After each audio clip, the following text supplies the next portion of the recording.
시청자 여러분 안녕하십니까? 긴급 이슈 점검으로 돌아왔습니다. 갑자기 긴급 이슈인가요? 네, 최근에 연이어 밀리터리 이슈가 터지고 있습니다. 일단 반가운 소식으로 하나에어로스페이스의 미래형 궤도 장갑차인 레드백 보병 전투차가 호주에서 드디어 우선 협상 대상자로 선정이 되었습니다. 그동안 마음을 굉장히 졸이고 있었고 반쯤은 포기하고 있었는데 굉장히 좋은 소식이 들려왔죠. 반면에 반갑지 않은 소식도 있었습니다. 북한이 열병식을 하면서 신형 무기들을 선보였는데요. 특히 이 부분에 대한 시청자 여러분들의 영상 요구가 많았었습니다. 그래서 오늘 샤레 군사연구소에서는 최근의 밀리터리 이슈에 대해 알아보는 시간을 가져보고자 합니다.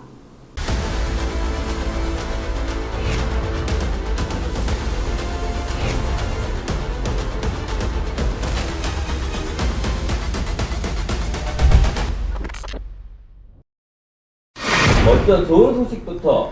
네, 이 하나에어로스페이스의 레드백이 호주 정부의 보병 전투 차량 도입 사업의 우선 협상 대상자가 됐죠. 레드백은 호주군의 현대화 사업인 랜드 400 페이스 3 보병 전투 차량 최종 후보 2개 중에 독일의 링스를 제치고 선정이 됐습니다. 그리고 최종 계약이 체결되면 호주군은 2027년 하반기부터 레드백 129대를 순차 배치한다고 합니다. 근데 이게 원래 계획은 400대 이상이었죠. 근데 이게 사업 규모가 한 3분의 1 이상으로 축소가 된 거예요. 레드백은 기존에 있었던 물건을 파는 것이 아니라 해외 국가를 타깃으로 처음부터 설계 공급하는 최초의 방산 무기가 됐습니다. 그러니까 여러분 이게 무슨 소리냐면 통상 우리가 이제 무기를 개발하게 되면 우리 군의 소요가 있어야지 개발을 해요. 보통은 이제 무기 개발의 ABC였어요. 근데 이거와는 달리 처음부터 레드백은 해외 수출을 목표로 상대국이 요구하는 사양을 빠른 시일 내에 맞춰서 전략적으로 공급할 수 있는 그런 수출 시스템을 만든 게 굉장히 중요한 겁니다. 그리고요, 제가 앞에서 말씀드렸듯이 사실 좀 발표가 여러 번 연기됐어요. 그래서 레드백의 수출 가능성에 대한 우려가 좀 높았었거든요. 그리고 경쟁자였던 독일이 우리 못지않게 워낙 적극적으로 나와서 좀 불안했었거든요. 근데 이런 낭보가 들려서 정말 다행이에요. 그런데 이제 이번 발표를 보면 사업 규모에 대해서 2조부터 10조까지 다양한 이야기가 있습니다. 일단 호주 쪽 언론에 의하면 우리 돈 4에서 6조 원 규모라고 해요. 아마도 애초에 이게 10조가 넘는 사업이었지만 도입 대수가 줄어들면서 사업 규모도 조금 좀 조정이 된 것 같아요. 도입 규모가 3분의 1로 줄은 이유가 뭘까요? 네, 지난번 방산 이슈 점검에서 제가 말씀 한번 올렸었는데 일단 호주군은 현재 스탠드오프 순항미사일 개발과 확보에 비상한 관심을 가지고 있습니다. 대중국 견제 때문이죠. 그래서 이런 쪽으로 예산이 굉장히 많이 들어갈 수밖에 없고 또한 코로나 팬데믹하고요. 러시아 우크라이나 전쟁으로 인해서 글로벌 경제가 안 좋은 점도 있죠. 그래서 한때 호주는 그냥 페이스 2 사업이었던 박서 장갑차로 만족한다는 그런 흉흉한 소문도 들렸었습니다. 그런데 여러분 아무래도 이 제대로 된 궤도 차량과 박서 같은 장륜식 차량은요 실제 전투 효율에서 차이가 큽니다. 더욱이 레드백은 완전 무장 스쿼드 전체를 수송하면서 전투를 수행할 수 있는 물건이기 때문에 호주군으로서는 포기하기가 쉽지 않았었겠죠. 다만 우선순위에 안배를 하면서 물량이 줄어든 것으로 보입니다. 독일도 파격적인 조건을 제시했었다는데 우리 역시 굉장히 좋은 조건을 들이밀며 우선 협상자 선정에 성공한 것이라고 하네요. 이번 계약이 최종적으로 이루어지면 레드백은 호주 빅토리아주 질롱시에 건설 중인 HACE, 이게 HACE가 뭐냐면 이제 한화 아머드 비에클 센터 오브 엑셀런시라는 그런 곳인데 이 HACE 공장에서 생산될 예정입니다. 이 HACE는 하나에어로스페이스의 호주형 K9 자주포인 헌츠맨 AS9과 탄약 운반차인 AS10을 생산하는 곳이에요. 그래서 2024년 내년에 완공을 앞두고 있죠. 그런데 사실 이번 취재가 좀 어려웠었습니다. 왜냐하면 일단 제가 그동안 쌓았던 그 업체 연줄 인맥한테 제가 연락을 드렸었는데 근데 이분들께서 죄다 폴란드에 계세요. 왜냐? 조만간 폴란드와 있을 2차 실행 계약 때문에 다 여기 가셨어요. 또한 루마니아하고도 지금 K9 협상 중이라서 또 여기 다 가 계시더라고요. 근데 사실 여러분 이게 경사이기 때문에 제가 이 담당자하고 연락이 되면 여러 가지 얘기를 들을 수 있을 줄 알았는데 예상외로 그 반대였습니다. 왜냐? 이게 사실 여러분 우선 협상자로 선정이 된 것일 뿐 협상은 이제부터 시작이라고 합니다. 그리고 관계자 말에 의하면요. 업체와 방사청이 이번 협상을 매우 신중하게 접근하려고 한다고 해요. 왜냐? 일단 호주 쪽에서 엠바고가 굉장히 세게 걸려 있다고 합니다. 즉 민감한 협상 내용이 조금이라도 흘러나가서는 안 된다는 점을 특히 강조했다고 해요. 그러니까 여러분 생각해 보세요. 사실 호주 입장에서도 상당한 부담을 안고 우리 업체를 선택했잖아요. 독일도 엄청나게 들이밀었거든요. 또한 우리가 이런저런 파격적인 조건을 제시해 선정되었다는 얘기가 여기저기서 나오긴 해요. 그렇지만 이건 지금부터 시작되는 협상에서 구체적으로 나올 얘기입니다. 그러니까 우리가 지금 이 단계에서 이런저런 뭐 파격적인 조건을 우리도 제시했네 이런 얘기를 하기에는 조금 이릅니다. 그리고 또한 경우에 따라서는 협상 기간이 길어질 수도 있어요. 그리고요 여러분, 만약에 여기서 협상이 여의치 않으면 차선 협상을 호주는 할 수도 있습니다. 뭐 그런 예는 거의 없지만 그럼에도 굉장히 조심조심 해야 하는 것은 사실이죠. 그러니까 업체 분위기도요, 들뜨기보다는 지금부터가 진짜 시작이라는 인식이 강함을 제가 느낄 수 있었어요. 또한 일각에서는요, 레드백에 들어가는 자재와 각종 장비가 우리나라 제품이 아니기 때문에 실질적인 경제 효과는 제한된다고 말하지만 이는 조금 틀린 얘기입니다. 제가 앞서 말했듯이 업체가 판매하라는 레드백은요, 기성품이 아니에요. 수요를 원하는 국가의 요구사항에 맞게 시스템을 구축해서 통합한 겁니다. 즉 시스템 통합 작업을 우리 업체가 했다는 것에 큰 의미가 있어요. 이건요 여러분, 직접 제품을 만드는 것 못지않게 부가가치가 있다고 합니다. 고객의 입맛에 맞는 첨단의 제품을 통합해 세계 최강의 물건을 만들어냈다는 것 자체가 엄청난 일이에요. 예를 들어서 여러분들, 미국의 로키드 마틴이나 영국의 BAE 시스템즈가 우리는 보통 항공기 제작 회사라고는 알고 있는데 사실 이 두 회사는요, 체계 통합 부문에서 엄청난 마진율을 자랑하고 있는 그런 회사들입니다. 지금 우리 업체가 이 길로 들어선 거예요. 그리고 선정된 것이죠. 그것도 어디에서? 개발도상국이 아닌 호주에서. 그러니까 이번 일이 성사된다면 앞으로 육상 무기 분야에서 우리 업체는요, 자체 생산 무기뿐만 아니라 각국의 각종 첨단 무기와 시스템들을 통합하는 분야에서도 엄청난 고부가가치를 창출해낼 수 있는 겁니다. 한마디로 이거죠. 이 회사의 통합 체계는 사야만 한다. 이게 되는 겁니다. 아니면 이거 저거 그리고 요거 통합해 주세요 하면서 우리 업체를 찾게 되는 거예요. 여러분 컴퓨터 조립하시는 분들 아시겠지만 진짜 최첨단의 고성능 부품을 모아서 컴퓨터 조립을 해준다. 이거 아무 데서나 안 해줘요. 거절한대요. 그래서 이거 굉장히 잘하는, 쉽게 말해서 장인을 찾아가야지 이거를 시스템을 구축해 준다고 하더라고요. 그거하고 조금 비슷해요. 그렇게 생각하시면 좀 이해가 쉽습니다.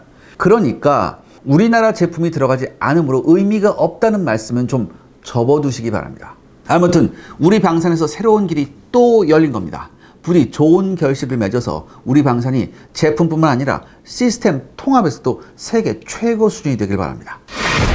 시청자 여러분들의 구독과 좋아요는 영상 제작에 정말 큰 도움이 됩니다. 여러분들 부탁드리겠습니다. 구독과 좋아요. 두 번째 소식은 뭔가요? 네, 이번 북한 열병식과 무기 전시회에서 선보인 북한의 신형 무기에 관한 이야기입니다. 몇 가지 주목할 만한 점이 있어서 간단하게 제가 말씀드리고자 하는데요. 첫 번째로 북한의 신형 전차입니다. 2020년에 등장해서 많은 관심을 받았던 북한의 신형 전차는요, 사진에 보시는 바와 같이 원래 전면 포탑에 별다른 반응 장갑이 없었어요. 그런데 이번에 나온 북한 신형 전차 포탑 전면에는요, 반응 장갑이 장착되어 있습니다. 그것도 벽돌 같은 것이 아니라 마치 T-80과 같은 쐐기형 반응 장갑이에요. 따라서 성형 자격탄이나 APF SDS탄에 모두 효과가 있는 3세대 반응 장갑으로 추정됩니다. 이 3세대 반응 장갑에 대한 얘기는 제가 중국의 99A 전차편에서 자세하게 설명을 해놨으니까 여러분들 기대하시기 바랍니다. 북한은 또한 이번에 자신들 신무기에 대한 매우 화려한 영상도 공개했는데요. 여기선 북한의 신형 전차의 실사격 장면도 나오고요. 무엇보다 놀라운 것은 RPG탄에 대한 APS 장비도 선보였다는 겁니다. 즉 RPG 방어가 가능한 능동 방어 장치를 개발했다는 얘기죠. 북한이. 확실히 전차 개발에 있어서 북한은요, 세계 트렌드에 뒤지지 않기 위해서 무척 애를 쓰고 있는 그런 인상을 받았습니다. 그 다음으로 서방 세계에 충격을 준 건요, 북한의 대형 드론 두 종류죠. 언론에서 대서특필한 것과 같이 미국의 MQ-4 글로벌 호크와 MQ-9 리퍼를 거의 정확히 카피한 느낌입니다. 북한에서 이를 세별 4와 세별 9로 부릅니다. 특히 세별 9는요, 대전차 미사일을 실사격하는 장면이 나오기까지 했어요. 그리고 여기에서 발사하는 미사일도 마치 헬파이어 미사일을 연상시켰습니다. 검게 칠해져 있었거든요. 그래서 이거 북한이 또 새로운 미사일을 개발했나 이렇게 생각이 됐는데 사실 이건요 2021년에 북한이 공개한 북한판 스파이크 미사일이 있어요. 그 옆에 있던 정체불명의 또 다른 대전차 미사일이 있었거든요. 그러니까 이거하고 굉장히 유사한 외형을 가지고 있어요. 그래서 아마 이게 아닐까, 이거 까맣게 칠한 게 아닐까 그렇게 생각이 됩니다. 우리도 현재 중고도 무인기 개발이 막바지에 와 있지만 아직 우리는 무장 탑재한 시험은 하지 못한 상태거든요. 그렇기 때문에 좀 다소 충격이었습니다. 그리고 또한 글로벌 호크와 구별이 안 되는 새별 9는요 순수 정찰형 같았어요. 그러니까 이게 글로벌 호크하고 진짜 구별이 안 될 정도로 똑같거든요. 과연 이 안에 어떤 감시 시스템이 있는지는 아무도 모릅니다. 그러니까 사실 솔직히 서방의 정교한 합성 개구 레이더가 탑재되어 있지는 않다고 생각이 됩니다만 이 서방제 무기를 외형이나마 정교하게 복제하는 거 보면 북한이 아마도 북한이 세계 초인류급의 해킹 전력을 동원해서 상당한 군사 정보를 빼내간 것으로 보입니다. 이거 말고는 사실 설명이 안 돼요. 이거 말고 또 주목할 만한 무기가 있을까요? 네, 바로 헤일이라는 북한의 핵 어뢰입니다. 이게 보통 수중 드론으로도 분류가 되는데요. 이번 열병식에서 전체 모습이 공개가 됐습니다. 문제는 이 헤일이요 핵을 탑재했다는 거죠. 핵을 탑재하면 이게 굳이 빠를 필요가 없어요. 그러니까 알려진 바로는 이게 시속 30-40km 정도밖에 안 된대요. 그러니까 여러분 생각해보세요. 이 핵 드론 혹은 핵 어뢰가 사전에 해군 기지나 항만 인근에 보내져서 원하는 시점에서 기폭시키게 되면 우리로서는 굉장히 곤란한 상황을 맞이할 수도 있습니다. 특히 여러분 드론이라면요. 잠수함의 발진 없이 은밀하게 투사가 가능하다는 점도 굉장히 찜찜해요. 그러니까 여기에 대한 대책을 좀 하루빨리 강구해야 될 것 같아요. 또한 극초음속 미사일 화성 12 나도 주목할 만한데요. 북한은 이미 화성 8이라는 극초음속 미사일을 보유하고 있죠. 화성 12 나는 이 넘버링을 감안할 때 이 화성 8의 발전형으로 추정이 됩니다. 이 화성 8은요 시험 발사에서 마하 3의 속도로 약 200km 정도를 날아갔거든요. 그러니까 이 정도 성능 가지고는 극초음속 미사일을 할 수 없죠. 하지만 이게 벌써 2년 전 일이에요. 특히 북한은 작년 초에 이미 개량형을 한번 발사한 적이 있죠. 그때 마하 한 5가 나오고 그랬었는데 이번 화성 12 나는 분명 더욱 개량된 성능을 가지고 있을 것으로 예상됩니다. 그래서 저는 어떤 생각이 드냐, 북한이 이번 열병식에서 화성 12 나를 일단 보여주고 조만간 이걸 시험 발사할 수도 있다는 그런 생각이 듭니다.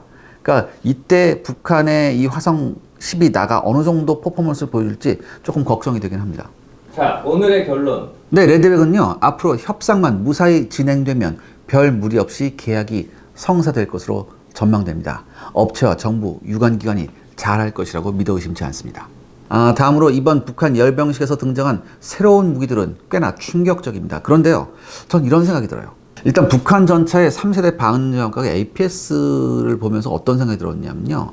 이번 러시아 우크라이나 전쟁에서 우크라이나의 T-72 전차는요. 이 APF-SDS 탄으로 러시아의 T-80 격파에 어려움을 겪었었습니다. 그 이유 중 하나가 T-80 시리즈에 부착된 콘탁트5 3세대 반응장갑 때문이에요. 또한 이번 전쟁으로 무수히 많은 기갑 차량들이 보병용 대전차 화기에 갈려 나가면서 세계 각국은 전차의 APS 능동 방어 장치를 필수적인 요소로 간주하고 있습니다. 다음으로요, 우크라이나군의 바이락트르 운용을 보고 드론과 대전차 미사일이 조합된 시스템은 지상부대에게 이제는 가장 큰 위협이 되었죠. 그럼 시청자 여러분들께서도 느끼시겠죠. 북한 역시 이번 러시아 우크라이나 전쟁에서 엄청난 영감을 받았다는 겁니다. 그리고 이 교훈을 전력 강화에 적극 반영하고 있다는 거죠. 더욱이 북한은 그동안 열병식이나 이런 거에서 오로지 공격용 무기만을 강조해 왔었습니다. 그런데 놀랍게도 정찰 드론을 공개한 게 굉장히 이례적이에요. 북한의 김정은은 일찍이 전략무기 5대 가업이라고 해서 첨단 전략무기 체계를 구축하려고 노력하고 있는데요. 그중 하나가 바로 정찰 위성과 정찰 드론입니다. 이 얘기인즉슨 뭐냐? 이제 북한도 오로지 공격수단만 중요하게 생각하는 것이 아니라 보는 눈도 중요하게 생각하기 시작했다는 거죠. 현대전에서 감시자산의 위력이 얼마나 무서운지를 역시 이번 전쟁에서 다시 한번 북한도 깨달았을 겁니다. 지난번 북한이 위성 발사에 실패했을 때 우리는 좀 비웃기만 했죠. 근데요, 그 이유가 위성의 수준 때문이었습니다. 북한은 저궤도 위성 한 기만을 탑재했다고 하는데요. 사실 저궤도 위성은요, 여러분들 군집 위성입니다. 그렇기 때문에 보통 5개에서 6개, 많게는 10개 이상을 한꺼번에 쏘아 올리는 게 상식이죠. 근데 북한은 딸랑 이거 하나만 넣어서 쏘아 올렸거든요. 그래서 우리가 많이 비웃었죠. 하지만 이게 비웃을 일일까요?